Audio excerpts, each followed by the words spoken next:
So how often do you find yourself debating in your mind or even with someone else about a choice you should or even want to make? It's between this and that, and hopefully not a third, and it's absolutely required. But you can't make up your freaking mind. What the hell are you going to do? And that's what I'm going to talk about today.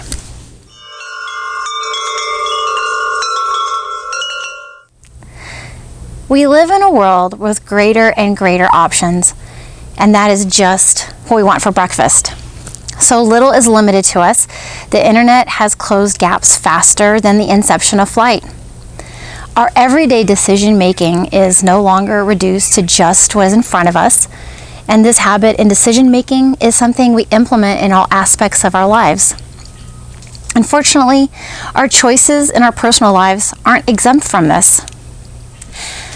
Having more choices in life might seem optimal when it comes to making decisions, except that this very wide availability of options can lead to a paralyzing effect in our decision-making process.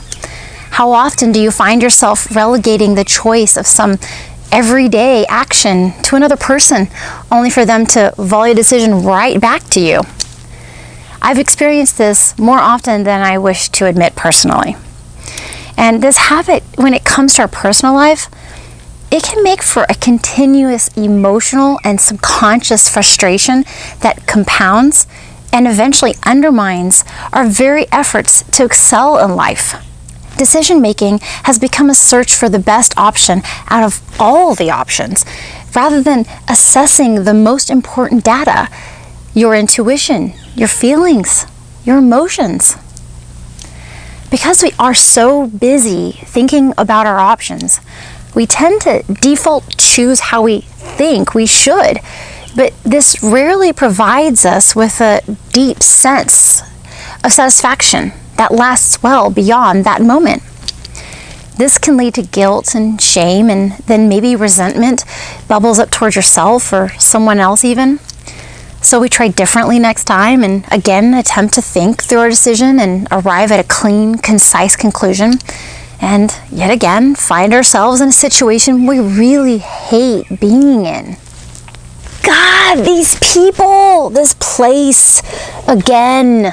Why didn't I consider this, or at least acknowledge what I've experienced before? Well, because you were too busy thinking what you should do and not what is an actual best choice for you. So how can we stop this internal debate? How can we refine the decision-making process to result in best choices for our best life? Power of intuition. Harness the power of your intuition. Intuition is the well of information you have available to you, and it comes from all of your life experiences, your feelings, your emotions, and the world around you. Getting in touch with this information is, in essence, a deeper experience of knowing. And knowing is what I like to think of as your higher intelligence, your higher self. And that's the place where all this information that you observe and you experience is processed and helps in your decision making for you. This information will most likely show itself as a gut feeling, which can appear anywhere in your body physically, or perhaps in your emotions, or even in your thoughts. Becoming more aware of these experiences, this information, you gain a greater capacity to be fully present in your experience. This then leads to the ability for you to make decisions that truly support and excel you towards your best life. Check out part 2 of my Make Up Your Mind series, where I go more into depth on strengthening this particular skill. Then practice this new skill.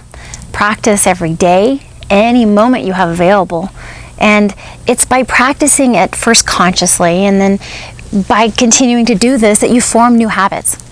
Allow each time you practice a choice to arise to develop a deeper awareness of what it is that you really want. This will not be perfect at first, or even always. You are always learning about yourself and what you would need or want in any moment. This changes and evolves over time, but what you're focusing on is developing a reliable contact point to your intuition And honing this skill will quickly weed out your thoughts. You will learn how to know very quickly what it is you do not want. And this will eliminate many things from the list of choices. Sometimes it does require making a decision that you aren't happy with in the end, though. And actually, that's quite perfect. It's simply that's just more information for you to include in your decision-making process now. By knowing both the desired and the undesired results of decisions that you make, you form a template, a bigger picture for your personal bank of information that's fitted perfectly just for you. While this might seem like an overly simple approach to something that perhaps seems so complex, that's the essence of life. Usually the remedies for our struggles are met by simple solutions. It's implementing them that we find the challenges. And if you haven't noticed yet, this skill building and life in general is one huge experiment. It can be a lot of fun at times and sometimes quite exciting, but this also can feel incredibly overwhelming and quite anxiety-provoking. By practicing harnessing your gut instinct and increasing your capacity to pick up on signals, you will find increasingly greater ease in your daily life, so you know it does have positive effects beyond decision making. Start this practice now. The next time you think of it, do this for a while, and then you might just start to notice something. And whatever it is that you find there, it is meant just for you. It is your gift at the end of your personal rainbow, and that is one of the many that you'll discover. Well, thank you for joining me today. Be on the lookout for part 2 of the Make Up Your Mind series. In that, I will further discuss developing your intuition. If you found this helpful or you enjoyed today's video, please upvote and leave me a comment. And don't forget to subscribe so that you will know when my videos become available. You are a beautiful, wonderful person who has everything available to support and guide you on this journey of life. Thank you for being you. Thank you for sharing your light. You are truly a wonderful spiritual being.